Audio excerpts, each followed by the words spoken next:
देवं कंससानूरमर्दनं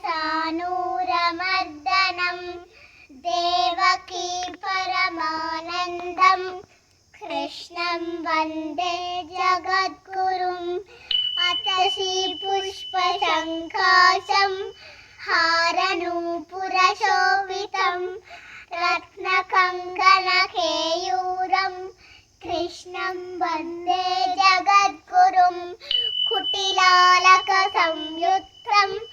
पूर्णचन्द्रनिवारणं विलसत्कुण्डलधरं कृष्णं वन्दे जगद्गुरुं குசேலர் கிருஷ்ணருக்கு ஒரு பிடி அவல் கொடுத்ததால் கிருஷ்ணர் குசேலருக்கு நிறைய செல்வங்கள் வாடி வணங்கிய நாள் அக்ஷய